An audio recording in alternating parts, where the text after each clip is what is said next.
Hello and welcome back. ഇന്ന് ഞാൻ വന്നിരിക്കുന്നത് ഒരു മലയാളം ബുക്കുമായിട്ടാണ്. 3 ലക്ഷത്തിലധികം കോപ്പികൾ വിറ്റഴിഞ്ഞ ഒരു ബുക്കാണ്. ഈയിടെയായിട്ട് വളരെയധികം ഈ അടുത്ത കാലത്തായിട്ട് ഒത്തിരി ഫേമസ് ആയിട്ടുള്ള ഒരു ബുക്കും കൂടിയാണ്. വേറെ ഒന്നല്ല, റാം കെയർ ഓഫ് ആനന്ദി എന്ന് പറയുന്ന അഖിൽ പി ധർമ്മജൻ എന്ന പുതിയ യുവ എഴുത്തുകാരന്റെ ബുക്കാണ് റാം കെയർ ഓഫ് ആനന്ദി. ഇതിനെക്കുറിച്ചാണ് നമ്മൾ ഇന്ന് സംസാരിക്കാൻ പോകുന്നത്. ബിഫോർ നമ്മൾ മുമ്പോട്ട് പോകുന്നതിന് മുമ്പ് തന്നെ പറയാം, എനിക്ക് വായിച്ചിട്ട് ഒത്തിരി ഇഷ്ടപ്പെട്ടു. ഞാൻ എൻജോയ് ചെയ്ത് വായിച്ച ഒരു ബുക്കാണ്.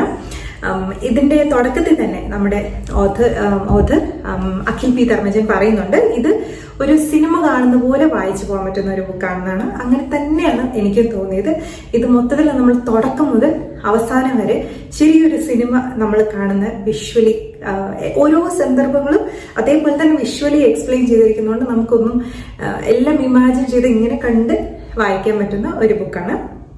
അപ്പോൾ സിനിമയിലുള്ളതുപോലെ തന്നെ ട്വിസ്റ്റുകള്, ഇമോഷൻസ്, അതുപോലെ സർപ്രൈസിങ് എലിമെന്റ്സ് എല്ലാതുമുള്ള ഒരു പാക്കേജ് എന്ന് തന്നെ നമുക്ക് ഈ ബുക്കിനെ പറ്റി പറയാം. അപ്പൊ ഈ അടുത്ത കാലത്ത് ഏതോ ഒരു അവാർഡും കൂടെ, ഫേമസ് ആയ ഒരു അവാർഡും കൂടെ ഈ ബുക്ക് കരസ്ഥമാക്കിയിട്ടുണ്ട്. ഏതാണ് അവാർഡെന്ന് ഞാൻ ഓർക്കുന്നില്ല, അത് ഞാനിവിടെ ടാഗ് ചെയ്യാം. അഖിൽ പി ധർമ്മജനും ശ്രീജിത്ത് മൂത്തേടത്തിനും കേന്ദ്ര സാഹിത്യ അക്കാദമി അംഗീകാരം. റാം കെയർ ഓഫ് ആനന്ദി എന്ന നോവലിലൂടെ അഖിൽ പി ധർമ്മജൻ യുവ പുരസ്കാരത്തിന് അർഹനായി. OG അലീന, വി രാജീവ്, ശ്രീവിദ്ര നായർ എന്നിവരടങ്ങുന്ന ജൂറിയാണ് അഖിലിനെ തെരഞ്ഞെടുത്തത്. ഇത്തവണ 23 ഭാഷകളിൽ എഴുത്തുകാർ പുരസ്കാരത്തിന് അർഹരായി. അവാർഡ് കിട്ടിയതുകൊണ്ട് ഇത് ന്യൂസിലൊക്കെ വന്നപ്പോഴാണ് ഞാൻ ഈ ബുക്ക് ശ്രദ്ധിച്ചത്. അങ്ങനെയാണ് ഞാനിത് വായിക്കാനിടയായത്. അപ്പോൾ വായിച്ചപ്പം ആസ് ഐ മെൻഷൻ എനിക്ക് ഇഷ്ടപ്പെട്ടു. എനിക്ക് വളരെയധികം ഇൻട്രസ്റ്റിംഗ് ആയിട്ട് തോന്നി. അപ്പോൾ ഈ കഥ എന്ന് പറയുന്നത് ഇത് ചെന്നൈ പശ്ചാത്തലത്തിൽ നടക്കുന്ന ഒരു കഥയാണ്. നമ്മുടെ കഥാകാരൻ സിനിമയെക്കുറിച്ച് പഠിക്കാൻ വേണ്ടിയിട്ട്, സിനിമ റിലേറ്റഡ് കോഴ്സ് പഠിക്കാൻ വേണ്ടിയിട്ടും, അതേപോലെ ചെന്നൈയിലെ ആളുകളുടെ ജീവിതം മനസ്സിലാക്കാനും ഒക്കെ വേണ്ടിയിട്ടും കേരളത്തിൽ നിന്ന് ചെന്നൈയിലോട്ട് താമസം മാറ്റുന്നു. അങ്ങനെ മാറ്റുന്ന താമസത്തിനിടയിൽ അദ്ദേഹം കണ്ടുമുട്ടുന്ന ആളുകള്, അവരുടെ കഥകള്, കൂട്ടത്തിൽ വന്ന കൂട്ടുകാര്, അങ്ങനെ ആ ഒരു പശ്ചാത്തലത്തിൽ നടന്നിരിക്കുന്ന കഥയാണ്. അപ്പം എങ്ങനെ നോക്കിയാലും ചെന്നൈ ആ ഒരു സിറ്റിയിൽ സംഭവിക്കാവുന്ന കാര്യങ്ങള്, അവിടുത്തെ ജീവിത രീതി, അതെല്ലാം ഇതിൽ വരുന്നുണ്ട്. അതുകൊണ്ട് തന്നെ വളരെയധികം രസകരമായിട്ട്, അതായത് ഇന്നത്തെ കാലത്തെ നമ്മളുടെ ജനറേഷനിലുള്ള ആളുകൾക്ക് രസകരമായിട്ട് വായിച്ച് പോകാൻ പറ്റുന്ന കാര്യങ്ങളൊക്കെ തന്നെയാണ്. എനിക്കൊന്ന് ഒരുപക്ഷെ നമുക്ക് കണക്ട് ചെയ്യാനും പറ്റും. കാരണം നമ്മളിൽ പലരും തന്നെ കേരളത്തിൽ നിന്ന് ഒരുപക്ഷെ ഒന്നെങ്കിൽ പഠിക്കാൻ വേണ്ടിയിട്ട് അല്ലെങ്കിൽ ജോലി ചെയ്യാൻ വേണ്ടി പല സിറ്റികളിലോട്ട് മാറി താമസിക്കുന്ന യങ്സ്റ്റേഴ്സ് കൂടുതലുണ്ട് നമ്മുടെ നാട്ടില്. അപ്പൊ നമ്മൾ ആദ്യമായിട്ട് ചെന്നിറങ്ങുമ്പോൾ നമ്മൾ നമ്മൾ വളർന്നു വന്ന സാഹചര്യത്തിൽ നിന്നും ഒരു സിറ്റിയിലോട്ട് ഡയറക്റ്റ്ലി ചെല്ലുമ്പോൾ നമ്മൾ കാണുന്നതെല്ലാം പുതുമകളുള്ള കാര്യങ്ങളായിരിക്കും. അവിടുത്തെ രീതികൾ, സംസാര രീതി, ഭക്ഷണ രീതി, ആളുകളുടെ ആറ്റിറ്റ്യൂഡ്, ഇതെല്ലാം നമുക്ക് പുതുമ നിറഞ്ഞതായിരിക്കും, ഡിഫറെന്റ് ആയിരിക്കും.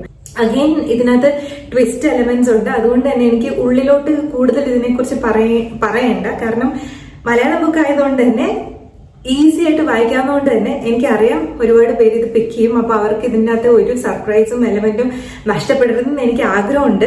അതുപോലെ തന്നെ ബുക്കിന്റെ ആദ്യത്തെ പേജിൽ നമ്മളുടെ ഓഥർ പ്രത്യേകം പറയുന്നുണ്ട്, ഇതിൽ ഒളിപ്പിച്ച് വെച്ചിരിക്കുന്ന കുഞ്ഞു സസ്പെൻസ് ഒന്നും പുറത്താക്കരുതെന്ന്. അതുകൊണ്ട് ഞാനൊന്നും പറയുന്നില്ല. പിന്നെ എനിക്ക് പറയാനുള്ളത്, ഇത് എനിക്ക് കഴിഞ്ഞ വ്യാഴാഴ്ചയാണ് കിട്ടിയത്. ഞാനൊരു ഫുൾ ടൈം വർക്കിംഗ് പേഴ്സൺ, അതായത് 9 o'clock തുടങ്ങി 9 o'clock വരെയെങ്കിലും എനിക്ക് ഡെയിലി വർക്ക് ഉണ്ട്. അപ്പൊ ഞാൻ സാധാരണ എനിക്ക് അത്രയ്ക്കധികം ഒരു ബുക്ക് ഇഷ്ടപ്പെട്ടെങ്കിൽ മാത്രമേ ഞാൻ എൻ്റെ ഉറക്കം സാക്രിഫൈസ് ചെയ്തിരുന്ന ബുക്ക് വായിക്കുള്ളൂ. കാരണം ഉറക്കം ലേറ്റായ നെക്സ്റ്റ് ഡേയില് നമ്മുടെ എല്ലാ സ്കെഡ്യൂളും മിസ്സാവും. പക്ഷെ ഈ ഒരു ബുക്ക് ആദ്യത്തെ 2-3 പേജ് വായിച്ചു കഴിഞ്ഞപ്പോൾ തന്നെ എനിക്ക് തോന്നി ഈ ആഴ്ചയിലത്തെ എൻ്റെ എക്സസൈസ് എൻ്റെ ഉറക്കം എല്ലാം മിസ്സാകാൻ പോകുന്നുണ്ടെന്ന്. എന്നിട്ടും ഞാൻ എനിക്കൊന്ന് ഫ്രൈഡേ സാറ്റർഡേ കൊണ്ട് വായിച്ചത് അത്രയും പെട്ടെന്ന് ഞാൻ വായിച്ചു തീർത്തു. കാരണം എനിക്ക് ഇഷ്ടപ്പെട്ടു, ഇൻട്രസ്റ്റിംഗ് ആണ്, കഥയുണ്ട്. ഓരോ പേജ് കഴിയുമ്പോഴും അടുത്ത പേജിലല്ലേ അടുത്ത എന്താ സംഭവിക്കുന്നതെന്ന് അറിയാനുള്ള ഒരു ക്യൂരിയോസിറ്റി ഉണ്ട്. അങ്ങനെ മുഴുവൻ വായിച്ചു തീർത്ത് കഴിഞ്ഞ ശേഷമാണ് ഞാനത് കയ്യിൽ നിന്ന് വെച്ചത്. അപ്പോൾ എനിക്ക് പറഞ്ഞു വരുന്നത്, നല്ല രസമുള്ള ഒരു ബുക്കാണ്, മലയാളം ബുക്കാണ്, ഈസിയാണ്, എല്ലാവർക്കും ഐഡന്റിഫൈ ചെയ്യാൻ പറ്റുന്ന ഒരു കഥാസന്ദർഭങ്ങളും കാര്യങ്ങളും ഒക്കെയാണ്, പ്രത്യേകിച്ച് നമ്മുടെ ജനറേഷനിലുള്ള യങ്സ്റ്റേഴ്സിന്. അതുകൊണ്ട് ഞാൻ എല്ലാവർക്കും റെക്കമെൻഡ് ചെയ്യാൻ വായിക്കാൻ വേണ്ടിയിട്ട്. It's also an encouragement to people in our generation who is taking effort to write books, right? അപ്പൊ അങ്ങനെ നോക്കിയാലും ഇത് അടിപൊളിയാണ്. അപ്പൊ ഇതിനകത്ത് ഒറ്റ ലൈൻ, ഇൻട്രൊഡക്ഷനിൽ പറയുമ്പോൾ ഒറ്റ ലൈൻ വായിച്ചുകൊണ്ട് ഞാൻ ഈ റിവ്യൂ അവസാനിപ്പിക്കുകയാണ്.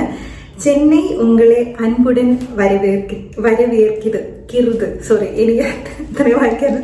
ചെന്നൈ ഉങ്ങളെ അൻപുടൻ വരവേർക്കിരുത്. അതാണ് ഇതിന്റെ ഇൻട്രൊഡക്ഷനിൽ അദ്ദേഹം പറയുന്നത്. അതായത് ചെന്നൈയിലോട്ട് നമ്മൾ കാലെടുത്ത് വെക്കാൻ പോവാണ്. Get set go. സോ അങ്ങനത്തെ ഒരു ബുക്കാണ്. Anyways, all the best with anybody who's going to pick this book and read this very well written story. Thank you so much for watching.